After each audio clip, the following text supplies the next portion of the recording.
All right, man, peace. You know, brothers, they always say that you have to watch out for the quiet ones. I've never understood that slogan because, in my view, you have to watch out for every damn body. But I think that what they mean is that you should not underestimate quiet people, because the assumption is that still waters run deep. There's a lot going on in the background that you might not be aware of, because while you're talking, they're cogitating. While you're talking, they're meditating. They're constantly trying to discern and decipher how they can get their way. So many times people who have what they call diarrhea of the mouth, they become obsessed with or paranoid over what a quiet person is actually thinking about or what they're doing. And sometimes that's justified, especially in a situation like this, because the quiet people definitely won. When I say that, I'm talking about Mr. Kawhi Leonard and Paul George, who were able to stage a proverbial coup over the NBA offseason and basically shake up the landscape of the NBA. They've pretty much become the favorites to win the 2020 NBA World Championship. Well, Kawhi Leonard and Paul George recently sat down with Rachel Nichols to discuss their decisions and what led them to make the decisions that they made. So, of course, they're going to talk about it, and I'm going to chime in. So the Clippers have never been past the second round of the playoffs, which is pretty remarkable considering coming up this season, they will have been around for 50 years. But also not so remarkable considering who used to own the franchise and how it was often run. Honestly, calling the Clippers the little brother in town here to Los Angeles was actually an understatement. They were more like a step cousin, which is why it felt like such a watershed moment yesterday when the team introduced Kawhi Leonard and Paul George. This wasn't just about, hey, we have these two particular elite players who will compete for a title this particular year. This was a confirmation that the Clippers had graduated to being the kind of franchise that could smartly compile and then use assets to pull off the exact timely trade they would need to lure the summer's most coveted free agent to pick them over, the Lakers. Let me say this. The Clippers, they do deserve a certain amount of credit for being able to attain Kawhi Leonard. But I will cast this, or I will certainly categorize this in the same compartment as the Lakers being able to acquire LeBron. Basically, Kawhi was the Clippers to lose. They would have had to have seriously fucked up or been incompetent in their front office. And we all know they're not incompetent in their front office. They probably have the best front office in the entire NBA. But they would have had to have been complete fuck-ups to lose Kawhi Leonard because he clearly wanted to end up there, especially in light of the fact that LeBron James is a LA Laker and has taken over the LA Lakers franchise. Kawhi is going to claim that the Lakers had a good chance of acquiring him. I don't believe that. I really don't. I think that he would have gone there as opposed to going back to Toronto. In the aftermath of how this whole situation has transpired, I do believe that the Lakers had a leg up on Toronto, unless Toronto would have been able to pull off that mastermind trade that Kawhi was trying to get them to pull off, of being able to get Paul George and Russell Westbrook back for Pascal Siakam and Fred VanVleet and some draft picks. But I think that Uncle Dennis and Kawhi knew that as soon as they broached that subject with Masai Ujiri, that it was never going to happen. So they basically were trying to price themselves out of Toronto. They were trying to end up with the Clippers the whole time. Have both stars stand up on stage and talk about how the team itself, its culture, its reputation was actually part of the reason they came, a notion that would have been actually out loud laughable at many points in NBA history. I got to sit down with Kawhi and Paul George yesterday to find out exactly how all of this happened. And there's some details you're about to hear here that may make you raise your eyebrows. Take a look. There is a mural of the two of you outside in this rec center we're sitting in. So I guess this is real. What does it feel like knowing, okay, y'all are Clippers now, together here?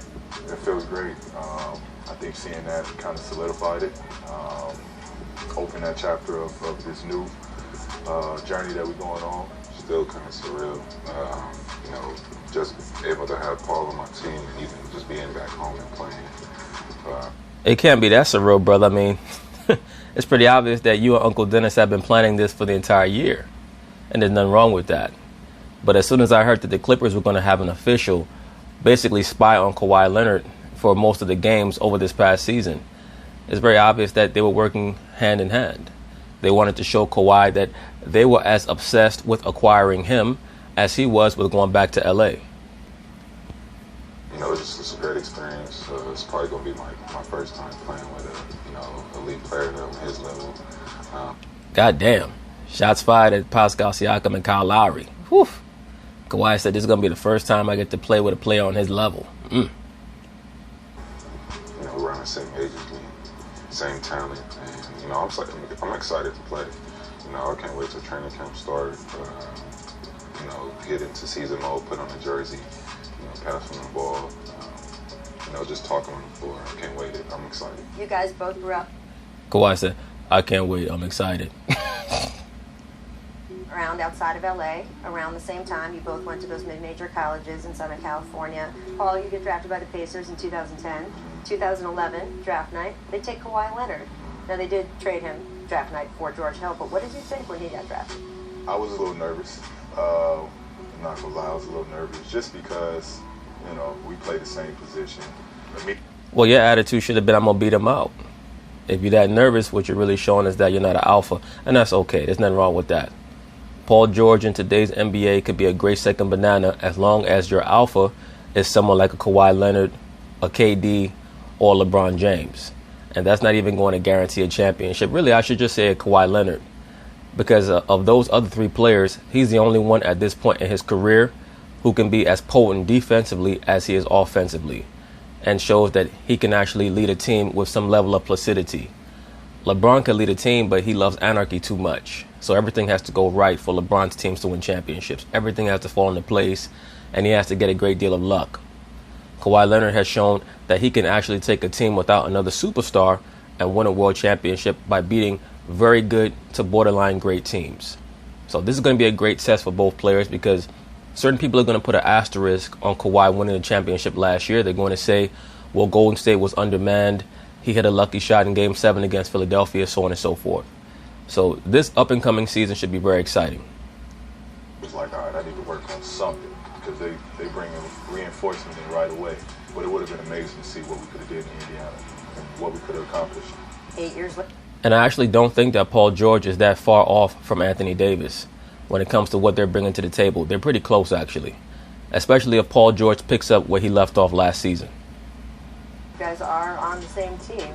Take me through how this happened. How did we get here? What were the conversations? You seen it. I'm sorry that he got traded.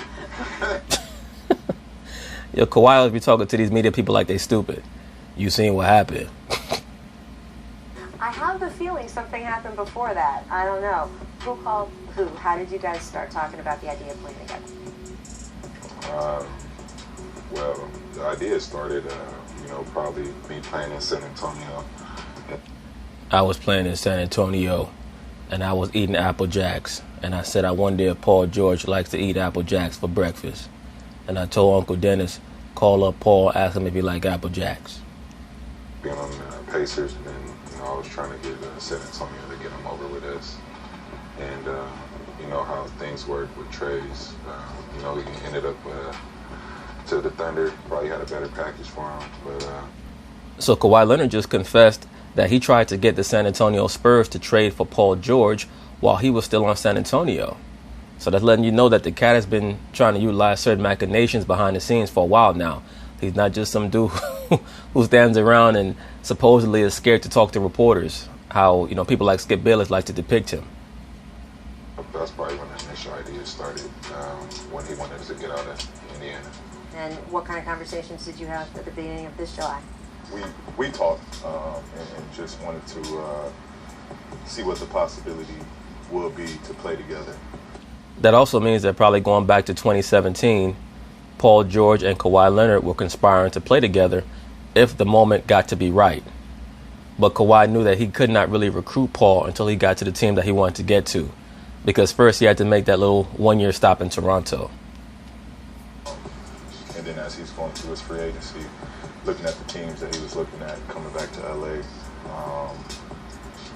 it seemed like an opportunity that I couldn't pass up. And Paul, you stood on a stage with Russell Westbrook just last summer, said, I'm here to stay in Oklahoma City. That was a year ago, though. You signed a 4-year contract. What changed to get to this point where you said, okay, I'm ready to go. I'm going to ask to move on to Los Angeles? What changed is that he realized that you can't win a championship with Russell Westbrook as your best player. That's what he realized. Russell Westbrook seems like a very nice guy. Seems like a great guy. But you're not going to win a championship with him as your point guard. You're just not. That's what's going to be so interesting to see how things go in Houston, because that team, led by Tango and Cash, a.k.a. James Harden and Russell Westbrook, a.k.a. Dumb and Dumber, they have a ceiling that is probably as high as any ceiling of any team in the NBA, including the Clippers and the Lakers. They also have a floor where I could see them going out in the first round due to chaos and anarchy when it comes to their offensive system and those two ball hogs. So it's going to be very interesting to see how things go with them. I could see them winning a championship. I could see them going out in the first round. Who the hell knows what's going to happen with the Rockets? It's nothing that came out of the blue. We were all on the same page. The initial plan was to give it another year, see what we could do. I did that. We played another year. Felt like we were just stagnant. And you guys were just stagnant, or you were tired of the coach, you were tired of the system, and you were tired of having to play alongside a guy that you like personally, but realize makes too many bad decisions to ever go deep into the playoffs with Russell Westbrook. I mean, he can't even get out the first round. The next thing was, let's go forward and go on with other plans. And again, in other words, Operation Kawhi and Paul George was reactivated, which was something that you have been talking about with Kawhi for the past 2 years. Mutual amongst everybody. I think it was just a win-win across the board when we all looked at it and thought this was the best moment to pull the plug. What was it like, though, for you to talk to Russ and say, hey, I think it's time. I think I'm going to move on, ask to move on? I mean, it was easy, same conversation me and Russ always have. He was happy. Of course he was happy. While you guys were talking on the phone, he was on NBA 2K trying to get his 82nd triple-double of the season, playing as himself. He's like, yeah, nigga, go ahead, demand a trade. I'll call you back. I'm almost done with this game. I got 15 points, 15 rebounds, and 9 assists. I'll call you back. Understood. And he was all for it. We talked as men, and again, he was happy for me, and he wanted me to do what was best for me in my career. Meanwhile, Kawhi, you are going through, I think, one of the craziest weeks of free agency ever. Kawhi Leonard returning to Toronto is seriously considering the Los Angeles Lakers. Kawhi Leonard coming here to Los Angeles, not the Lakers. This move that he made is interesting. You had helicopters following your SUV around. What did that feel like? I didn't know what to really think about it, you know what I mean? He's about to say, I didn't know what the fuck to but he stopped himself real quick. I didn't know why they were following me, why a helicopter would be following me, but because they have that disease known as fanboyism, Kawhi. You wouldn't get that. Kawhi does not strike me as someone who's a fan of anyone. I think that he admires certain players that came before him, a la Kobe, Jordan, etc. But he does not strike me as a fanboy. So he can't really conceive why people would be so infatuated or obsessed with what he's going to do, when at the end of the day, he's going to do whatever he's going to do regardless, whether you follow him or not. There was fans outside the hotel as well. They're just excited seeing what's going to happen. I don't know what they were looking for. I wasn't going to come on. They were looking for a life. Hotel and do something amazing, but or make an announcement to everybody at that time. But that's how Toronto is. We got an amazing fan base. The experience there was great. Win or lose the championship, I had a lot of fun there. And, I said that to Kyle probably before playoffs even started, that it's been a fun year, whatever happens. You can't get much better going into your free agency than coming off a finals MVP performance. It gives you the ultimate leverage. How were you smart about using that leverage in these free agency meetings? What did you want from teams? What did you ask for? It was just about, where I wanted to be. And Rachel Nichols asking questions like she's heard something.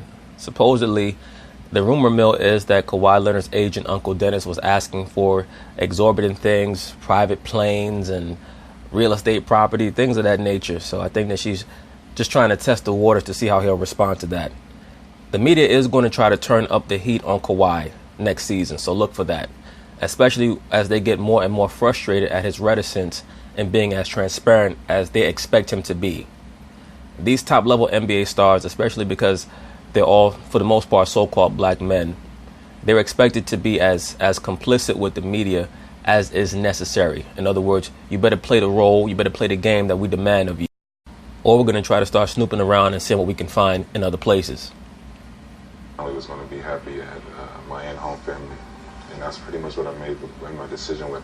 You know, I wanted to be with people that would have something. That dude is nuts. That Steve Ballmer dude, he is nuts. In the front office, as far as the coaching staff. How close were you to maybe going to one of the other two teams you considered? I was very close. No, you wasn't, brother. Stop lying. Real close. When they presented the opportunity to play with Paul, it was an easy guess. Let's get. They didn't present the opportunity. You told them, look, these are the list of guys that I want you to try to trade for. I'm going to hold out for this week. We're going to act like I'm talking to these other teams and like I'm interested in these other teams. And if you can get one of these guys in a trade, then I'll sign with you. I know the Clippers sort of famously prepared for their pitch to you for maybe over a year. Was there a point in that meeting where they knew some detail about you, where they told you something that made you smile and feel like, wow, they really want me here? You know, just showing, talking to me about the games that, came and watched me play, and, little things like that, and seeing what I thought at these certain moments when, I thought that nobody was watching. And it just made me realize, like, wow, they really were watching me. They wanted me to come and play for the organization. They also understand that, unlike Kyrie Irving, you don't have to say that you're a basketball genius. It's very obvious by watching you play that you're a basketball genius. Kawhi had one of the great defensive plays that I've seen in recent memory when he did a blind dive for a steal because he could just sense that the ball was going to be passed in that direction. He did that early in the regular season last year. So it's very clear that the brother is a basketball genius. That kind of made me just feel like it was the right decision to make. You guys have both talked about your families. They're sitting in this room. Paul, your mom with her health hasn't been able to travel. What does it mean to you to have that phone call that said, okay, the trade went through, you're going to go home. We saw you celebrating with one of your friends. I'm going home, I'm going home. Where we going, cuz? We coming home. We coming home. Oklahoma City thought they were going to win Paul George over with those big-ass lakes. They said, well, you can go fishing here, Paul. I think that was Paul's consolation prize, but he really wanted to go back to L.A. He just didn't want to have to play with LeBron James. Once again, that's the subtext of this whole story, that none of these other top players, other than Anthony Davis, want to play with LeBron James. Why does that mean so much to you out here? It just means a lot. My parents, my mom and dad, both, ever since I was little, watched all my games and made it to every game. When I was in Fresno, they'll make a 3-hour drive on every game day to come see me play. They've been just super supportive. So I think at this point in my career, that's me giving back to them, that they can continue on what they started with catching every game and being there in full support. And they know the love I have for being back home and being here. And for me to have them there on a nightly basis, it's just special everywhere you look at it. You guys are here now, but you made a big deal in your press conference. It's the culmination of something, it's the beginning of something. A Kawhi Leonard team, a Paul George team, what kind of team is that? We already know what type of team that's going to be. That's going to be a team that even when they're not shooting well, they're always going to be in the game because of their defense. They're going to be extremely well coached. They're going to have a lot of offensive potency coming off the bench. They're going to be a very difficult team to beat because they're going to revolve around offensive and defensive execution, which very few other teams in the Western Conference are going to be able to exhibit from a night-to-night basis. Golden State, they will have dropped off defensively, no doubt about it, especially with the loss of Klay Thompson early on in the season and the loss of Andre Iguodala. And Golden State have not been playing top-notch defense for the last 2 years anyway. The Lakers are not going to be a great defensive team because LeBron James is not really going to guard his man. Avery Bradley and Danny Green are overrated defenders at this point in their career. The Houston Rockets, you never know what's going to go on with them because they're basically going to be playing a playground style of basketball. Utah's very well coached, but you need a superstar to win a championship. Everybody's picking Utah. I just don't see it with them yet because they don't have a superstar. So just looking at the Clippers, I think that they're going to be the most well-coached team and they're going to be the most well-rounded team. Are they going to have enough to get over the hump in the playoffs once the playoffs start, and will they be healthy? Because that's going to be the biggest concern if you're a quote-unquote Clippers fan or a member of the Clippers organization. We know that Kawhi Leonard and Paul George have had injury issues in the past. That's the main thing to watch out for with them. Playing hard on both ends of the floor, unselfish, doing what it takes to win. But you don't see us compete on the defensive end for sure. Grit, toughness and grit. Summer League, yeah. So much to unpack from that conversation. We will dive deeper into Paul George's comments on leaving OKC a little later in the show because Thunder GM Sam Presti had something to say about them. But you did just hear them talk about at the end there, Paul George and a Kawhi Leonard team would look like. They said grit, they said toughness. Doc Rivers said yesterday, the finest moments are still to come, right? Steve Ballmer is talking titles. A lot of talk there, Dave. Is there... They should be talking titles. They only have both of those guys for 2 years. What are you going to talk? Oh, we're trying to develop something good here? I mean, give me a break. The expectation next season is title or bust. Reason to doubt this pairing? I can't find a reason to. They're excellent players in the prime of their career. They play both ways. If you're going to start with foundational pieces in 2019 NBA, where it's positionless basketball, where you're able to get two guys with that experience they've already had, obviously had... I would also expect Paul George's field goal percentage to go up about 2 to 3 percentage points playing with the Clippers as opposed to playing with the OKC Thunder, where he was told to just jack up threes and play playground basketball with Russell Westbrook. Playing in a real system is what helps you get your field goal percentages up because it puts you in better positions to take better shots. Carry teams. Kawhi won 2 championships. Paul George came, just shy of it because of LeBron James with the Pacers. This is a blueprint of how you'd like to start with your 2 best players. I mean, the only reason there could possibly be is to think about, okay, is Paul George going to be on track? Is he going to be healthy? Is he going to come back 100%? Is that going to carry on into training camp? And will that take away some time they have to work on their chemistry? Other than that, I mean, these are 2 of the best players you could possibly, like Dave said, build a franchise around. And so the only duo we've seen play together, right, is that we've been talking about is Steph and Clay. So other than unprovenness, if you want to call it that, that's the only reason I can think of. I mean, in health... And even with Paul George conceivably being out maybe the first month of the season, still trying to recover from those shoulder surgeries, they still have more than enough, even without him, to be a 50-plus win team. Once again, that team won 48 games last year with neither Paul George nor Kawhi Leonard. So when you inject those 2 players onto their team, they should be winning somewhere in between 55 to 60 games this year. I'm not quite sure if there's going to be a team in the league that wins 60-plus games because I think that the league has become so balanced that it's going to be very difficult for any team to win 60 games. I believe Milwaukee led the league in wins last season with 60 wins, and there are so many other teams that have gotten stronger across the league, and Milwaukee's also gotten a little bit weaker with the loss of Brogdon. I just don't see there being a team that's going to win 60 games this year. I think that there's going to be a team that leads the NBA in wins somewhere around 57, 58 wins. We'll see. But once again, this Clipper team won 48 games last year without Kawhi or Paul George. So when you inject those 2 players into their lineup, 2 of the top 10 players in the NBA, if they were to go balls to the wall this season, they could easily win 63, 64 games if they had both players in their lineup the whole way and they were really trying to accumulate regular season victories. And who knows? There might be such a high level of competition or competitive fervor in the Western Conference that you might have to push for 60 wins to get that number 1 seed. Because I don't think that too many teams are going to coast. If you try to coast too much in the Western Conference, you might end up coasting your way out of the playoffs. The Clippers won 48 games last year and they were the 8th seed. So we'll see what happens. But they have a very good lineup. The only thing that concerns me is their front line. I'm not quite sure if Zubac is going to have what it takes to compete with Anthony Davis, but we'll see. We'll see. Montrezl Harrell's going to be he's going to be a great contributor to their team.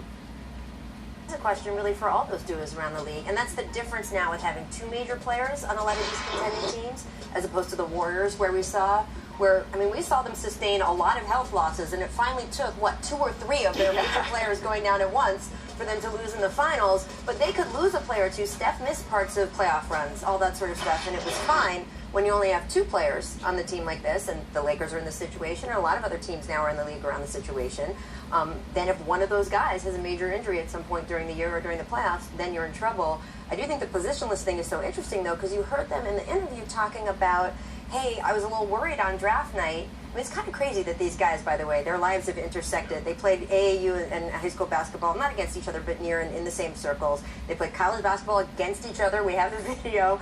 They were both drafted to the same team a year apart, and of course, Kawhi Leonard was traded on draft night. But Paul said, I was so worried when they drafted him, and I didn't know they were going to deal him because we played the same position. And well, all those guys came up around the same time and around the same area. They all know one another.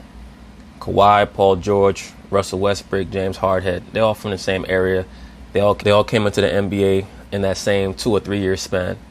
And that's why Kawhi was trying to trade for 1 or 2 of those players. It has changed so much in just the last 8 years. Not only is that not a factor, no, everyone's like, these guys are going to be great together. They're a great basketball fit. I also, though, Dave, want to know what the response was in Laker Nation about Kawhi Leonard saying, oh, it was very, very close. On some level, there was That's him just trying to extricate himself from any notion that he was playing the role of the puppeteer over the course of this free agency season or off season.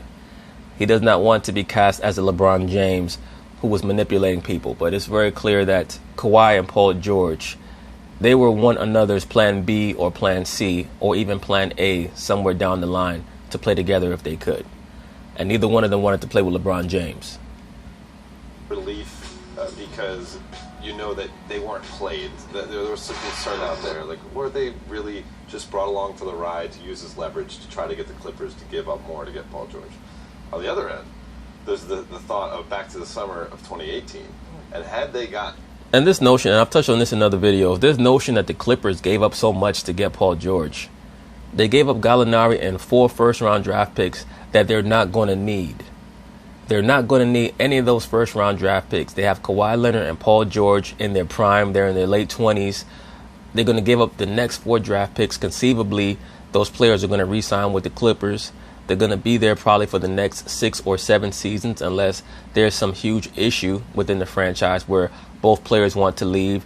They're not going to need those type of draft picks. They're going to end up drafting in the late 20s anyway. And Gallinari is negligible. So they really gave up nothing in the long run. LeBron and Paul George. Then the big three probably would have come together because, you know, we've learned all about this shared history that Paul and Kawhi had. Had he already been with the Lakers, man, then you think about the possibility. But then, you know, 1 in the hand is better than 2 in the bush is always my thinking. The Lakers went out and got AD, and, you know, they made sure that their summer was going to be a smashing success no matter what from that point. If I time traveled back just, I don't know, even 2 years ago and told Laker fans, don't worry, in 2 years you're going to have LeBron James and Anthony Davis, they would be pretty happy. So I think everyone across the board can be happy now. It is going to be interesting to see. Everybody knew that the Lakers were going to get Anthony Davis. I mean, everybody who paid attention. As I stated a very long time ago, that was a LeBron James, Rich Paul, Adam Silver production. They installed David Griffin into the front office of the New Orleans Pelicans. His job was to play the proverbial wolf character from Pulp Fiction. Get it done, get it done, get it done. And in exchange for that, you'll get to be the president of an up-and-coming young organization. You'll get to control it. It'll be, quote-unquote, organic, unlike your inorganic experience presiding over one of LeBron's productions in Cleveland. So that was the trade-off. Clippers duo works out. But again, just the feeling in the room yesterday of things have changed for this franchise. Even if they don't win a title, even if there is an injury, even something like that, having it be a franchise that people want to be in is such a big shift from the early NBA that I knew. Wow. It's kind of mind-boggling. We got to take. But anyway, that's basically it on that. We'll see how things go for Kawhi Leonard and Paul George down the line. They pretty much have all the makings of a championship team from what I see. So barring injury, as of right now, I see them winning the whole thing. Peace.